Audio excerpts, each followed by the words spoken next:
nos domínios da mediunidade. Oitavo livro da coleção A Vida no Mundo Espiritual, ditado pelo espírito André Luiz e psicografado pelo médium brasileiro Francisco Cândido Xavier, em 1955. Capítulo 29. Anotações em serviço. De retorno ao lar de Aulus, ocorreu-me auscultar e a opinião com respeito a diversos problemas sempre vivos ao redor de quantos se dedicam ao estudo de questões mediúnicas, na atualidade terrestre.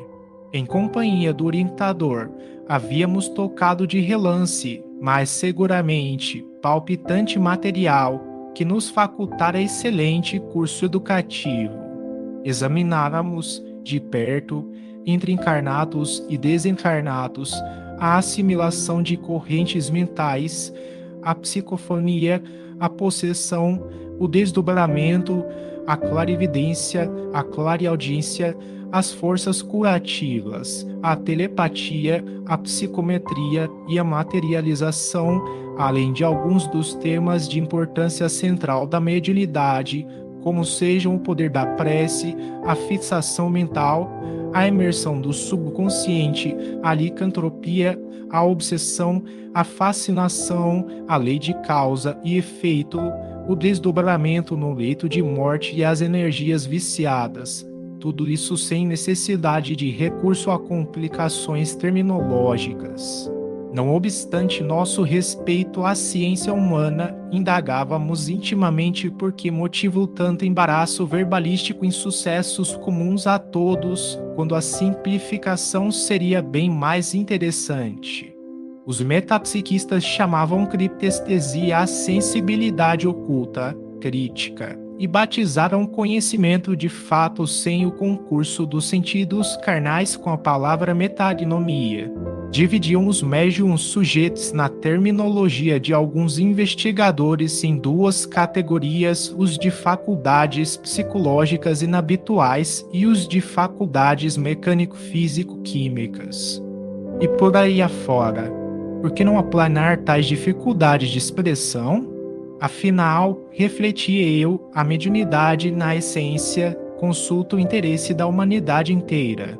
Acalentava tais pensamentos, quando Aulus, observando-me, por certo, a crítica meditada, considerou: a mediunidade, indubitavelmente, é patrimônio comum a todos, entretanto, cada homem e cada grupo de homens no mundo registram-lhe evidência ao seu modo.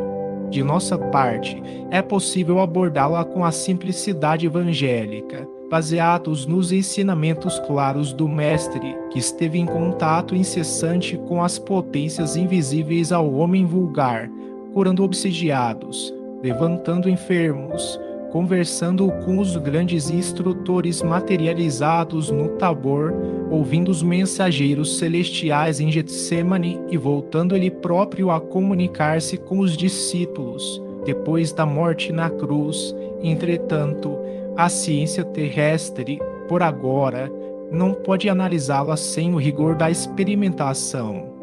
O assistente fez ligeira pausa e prosseguiu. Não importa que os aspectos da verdade recebam vários nomes, conforme a índole dos estudiosos. Vale a sinceridade com que nos devotamos ao bem. O laborioso esforço da ciência é tão sagrado quanto o heroísmo da fé. A inteligência, com a balança e com a retorta, também vive para servir ao Senhor. Esmerilhando os fenômenos mediúnicos e catalogando-os, chegará ao registro das vibrações psíquicas, garantindo a dignidade da religião na Era Nova. Não desejava, porém, situar a conversação nos domínios científicos. Nosso aprendizado atingiu o marco final. Aquela era a última noite em que podíamos desfrutar a sábia companhia do orientador e propunha-me ouvi-lo quanto à mediunidade em si. Por essa razão, provoquei o diálogo que passarei a desdobrar. É justo que a ciência não examine o campo mediúnico por nosso prisma, aleguei. A lógica e a experimentação positiva caminham por estradas muito diferentes daquelas que conhecemos no itinerário da intuição. No entanto, nas próprias correntes do espiritualismo, vemos a mediunidade atormentada pelas mais diversas interpretações. O que pretende você dizer, André? Falou o instrutor com brandura. Lembro-me daqueles irmãos que acoimam os médiuns de insanos e loucos, aconselhando a segregação dos estudantes da verdade em templos de iniciação, a deliberada distância dos sofredores e dos ignorantes que contamos no mundo por legiões inumeráveis. Ah, sim, o santuário de iniciação religiosa, qualquer que ele seja, é para nós venerável como posto avançado de distribuição da luz espiritual. Entretanto, os que fogem dentro dele à lei da cooperação isolam-se na torre de marfim do orgulho que lhes é próprio, fixando-se em discussões brilhantes e estéreis. Tais companheiros assemelham-se a viajantes agrupados em perigosa ilha de repouso, enquanto os nautas corajosos do bem suam e sofrem na descoberta de rotas seguras para o continente da fraternidade e da paz. Descansam sob o arvoredo, confortados pela caça abundante e pela água refrescante, pesquisando a grandeza do céu ou filosofando sem proveito. Mas sempre chega um dia em que a maré brava lhes invade o provisório domicílio, arrebatando-os ao mar alto, para que recomecem a experiência que lhes é necessária. Muitos estudiosos da nossa esfera de realização no mundo asseveram que será lícito cultivar tão somente o convívio com os gênios superiores da espiritualidade, relegando as manifestações mediúnicas vulgares à fossa da obsessão e da enfermidade, que, na opinião deles, devem ser entregues a si mesmas, sem qualquer atenção de nossa parte. Isso é comodismo sob o rótulo de cultura. Não podemos negar que a obsessão seja moléstia da mente. Contudo, poderá a medicina curar alguém à força de usar o esquecimento do dever que lhe cabe? Os gênios realmente superiores da espiritualidade jamais abandonam os sofredores e os pequeninos. À maneira do sol que clareia o palácio e a furna, com o mesmo silencioso devotamento auxiliam a todos em nome da providência. Há companheiros no espiritualismo que não suportam qualquer manifestação primitivista no terreno mediúnico. Se o médium não lhes corresponde à exigência, revelando-se em acanhado círculo de compreensão ou competência, afastam-se dele, agastadiços, categorizando por fraude ou mistificação valiosas expressões da fenomenologia. Aulo sorriu e comentou: serão esses, provavelmente, os campeões do menor esforço. Ignoram que o sábio não dispensou a alfabetização no começo da existência e, de certo, amaldiçoam a criancinha que não saiba ler. Semelhantes amigos, André olvidaram o socorro que receberam da escola primária e, solicitando facilidades, à maneira do morfinômano que reclama entorpecentes, viciam-se em atitudes deploráveis à frente da vida, de vez que tudo exigem para si, desrespeitando a obrigação de ajudar aos que ainda se encontram na retaguarda. Há quem diga que o espiritismo age erradamente, abrigando os desequilibrados e os enfermos, porque, com isso, oferece a impressão de uma doutrina que, à força de ombrear com a loucura para socorrê-la, vai convertendo seus templos de oração em vastos refúgios de alienados mentais. Simples disparate dos que desertam do serviço ao próximo. A medicina não sofre qualquer diminuição por prestar auxílio aos enfermos. Honrada pelos hospitais em que atua, engrandece-se à medida que se agiganta na obra assistencial aos doentes. O espiritismo não pode responsabilizar-se pelos desequilíbrios que lhe pedem amparo, tanto quanto não podemos imputar ao médico a autoria dos males que lhe requisitam a intervenção. Aliás, temos nele o benfeitor da mediunidade torturada e da mente doentia propiciando-lhes o bálsamo e o esclarecimento indispensáveis ao reajuste é muito fácil inventar teorias que nos exonerem do dever de servir e muito difícil aplicar os princípios superiores que esposamos, utilizando-nos, para isso, de nossa cabeça e de nossas próprias mãos.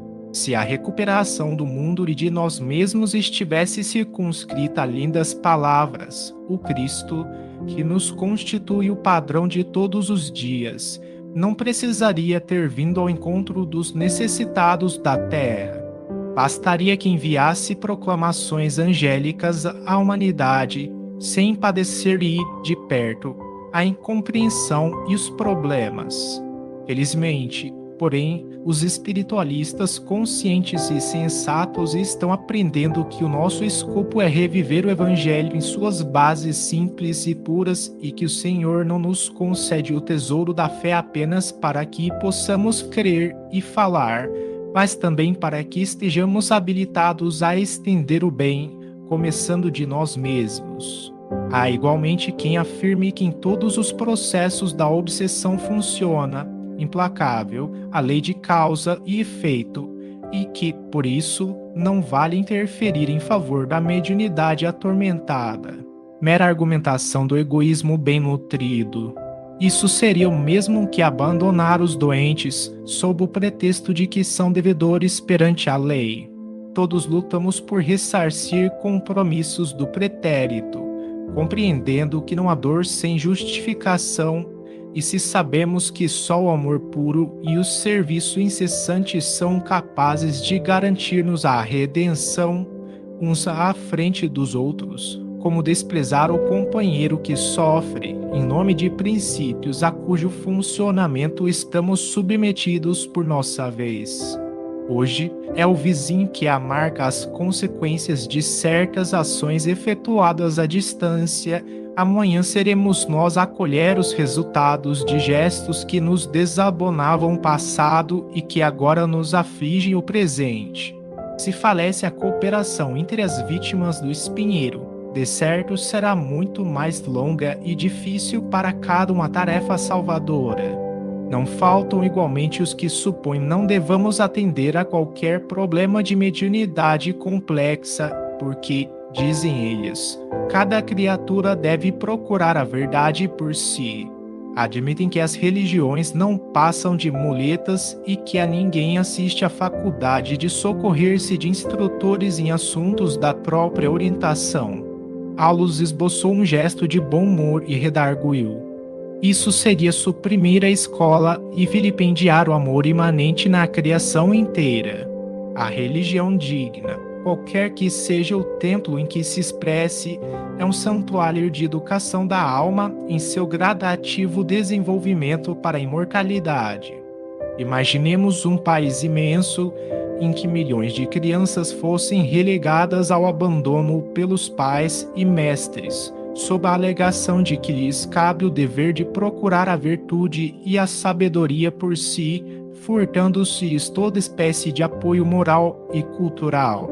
Imaginemos um campo enorme superlotado de enfermos, aos quais eminentes médicos recomendassem procurar a saúde por si mesmos, confiando-os à própria sorte. Onde estaria a lógica de semelhantes medidas? A interdependência mora na base de todos os fenômenos da vida.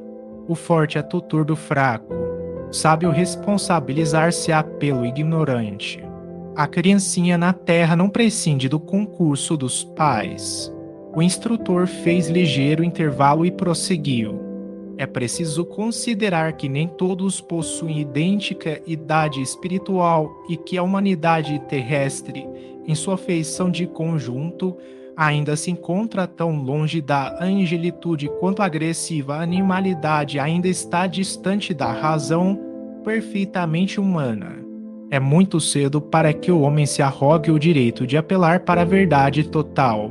Por agora, é imprescindível trabalhar intensivamente, com devoção ardente e profunda ao bem, para atingir mais amplo discernimento das realidades fragmentárias ou provisórias que os cercam na vida física e, considerada a questão nesse aspecto, estejamos convictos de que a ausência de escolas do espírito ou a supressão dos instrutores constituíram a multiplicação dos hospícios e o rebaixamento do nível moral, porque sem o apelo à dignificação da individualidade, em processo de crescimento mental e de sublimação no tempo, não poderíamos contar senão com a estagnação nas linhas inferiores da experiência.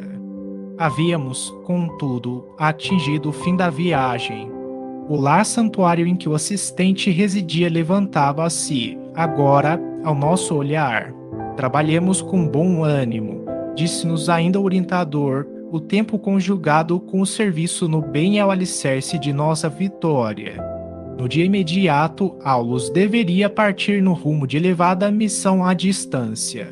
Por isso, prometeu-nos o abraço de adeus para a manhã seguinte.